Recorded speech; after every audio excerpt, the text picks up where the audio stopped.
اگر تم ایک ڈر کو، اللہ کے تقوی کو پکڑ لو گے تو اللہ تبارک و تعالی کیا کرے گا تمہیں؟ یجعل لکم فرقانا، اس ڈر کی وجہ سے اللہ تمہیں فرقان دے گا. فرقان، فرقان، فرقان کیا ہے؟ فرقان کیا ہے؟ قرآن سے پوچھو فرقان کیا ہے. رب کہتا ہے تبارک الذی نزل الفرقان، بڑائی بابرکت ہے وہ رب جو فرقان کو نازل کیا. تو فرقان کیا ہے؟ بولو نا بھائی، فرقان کیا ہے؟ فرقان قرآن ہے. فرقان اللہ تبارک و تعالی قرآن کو کہا. اب یہ قرآن کیا ہے؟ قرآن کیا ہے؟ قرآن رہنمائی کرتا ہے نا. ان ھذا القرآن یہدی للتی ہی اقوم، ہدایت دیتا ہے تمہیں صحیح کیا غلط کیا. یہ صحیح کیا غلط کیا کی جو اصل خاصیت ہے، جو ٹارچ ہے قرآن، وہی ٹارچ تم کو اللہ دے گا اس تقوی کے وجہ سے. تمہارے اندر ٹارچ ہوگی ایک، اللہ کا ڈر ہوگا تو خود بخود ٹارچ اللہ دے گا تمہیں. یجعل لکم فرقانا، یہ فرقان کی وجہ سے کیا ہوگا؟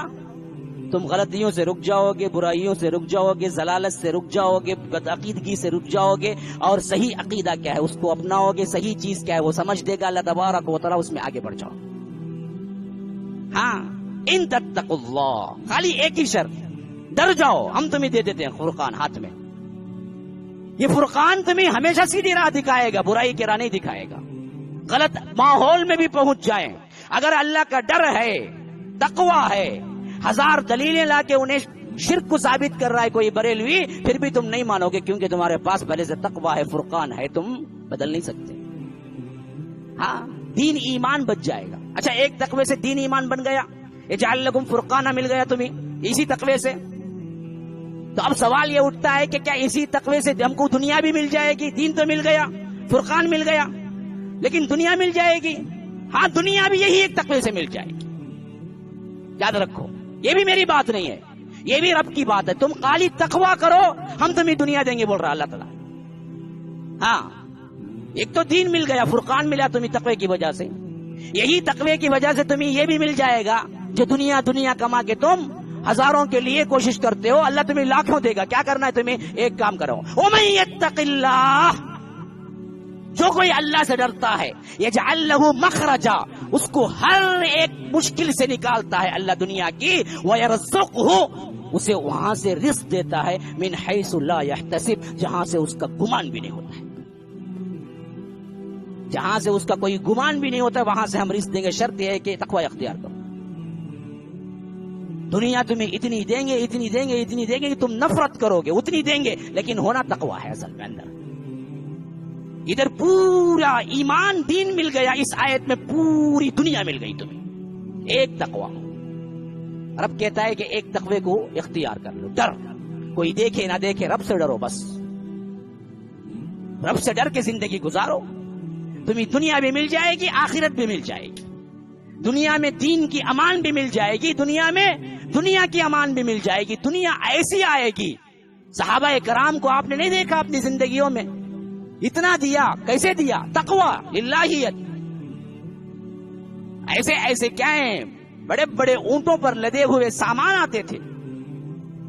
حضرت عمر تو جب بھی آتے تھے روتے تھے. صحابہ نے پوچھا امیر المومنین، اللہ نے فتح کر دیا، دنیا کھول دی ہمارے لیے، اور ہمارے غنیمت جب آتا ہے تو آپ روتے ہیں. تو حضرت عمر کہا کرتے تھے کہ اسی سے تو ڈرتا ہوں، یہ کہیں ہمارے اندر فتنے نہ ڈال دے. ہم کو کیا ضرورت ہے اس کی؟ لیکن دنیا پاؤں پہ آتی تھی، پاؤں پہ آتی تھی. اتنا آیا کہ سنبھال نہیں سکے. 100 سال کا عرصہ نہیں گزرا، عمر بن عبدالعزیز زکات لے کے نکلتے تھے تو لینے والا کوئی نہیں تھا. 100 سال برابر، 100 سال. 100 ہجری میں حضرت عمر بن عبدالعزیز خلافت کر رہے ہیں دمشق کے اندر.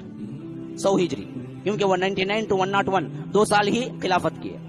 100 ہجری برابر 100 سال. 100 سال میں وہ وقت آ گیا جو اللہ کے رسول نے کہا تھا کہ تم زکات لے کے نکلو گے، لینے والا کوئی نہیں ہوگا. عمر بن عبدالعزیز کے دور میں یہی حال تھا کہ پہلے تو مال غنیمت میں اور بیت المال جو سرکاری خزانہ ہے وہ تو پہلے سے بھرا ہوا ہے. اب لوگ جو کیا ہے اپنے طور پر دینے کے لیے نکل رہے ہیں تو لینے کے لیے کوئی نہیں ہے. سب کہہ رہا ہے کہ میں کیا مطمئن ہوں, اللہ نے مجھے بہت دیا ہوا ہے, میں زکات کا مستحق نہیں ہوں, کسی اور کو دیکھیے. وہاں جا کے پوچھتے ہیں تو وہ کہتا ہے کہ ہاں بھائی مجھے بھی زکات کا کیا ہے, میں بھی مستحق نہیں ہوں, مجھے بھی اللہ بہت دیا ہوا ہے, آپ دوسرے کو دیکھیں. دوسرا جا کے تیسرے کو پوچھتا ہے بھائی آپ لے لیتے ہیں, نہیں بھائی مجھے بھی اللہ کا دیا بہت کچھ ہے, میں زکات کا مستحق نہیں ہوں, آپ کسی دوسرے کو دیکھ لیجئے. یہ حال ہو گیا تھا. دنیا دونوں کامیاب. یہ بنیادی باتیں ہیں میرے بھائیوں.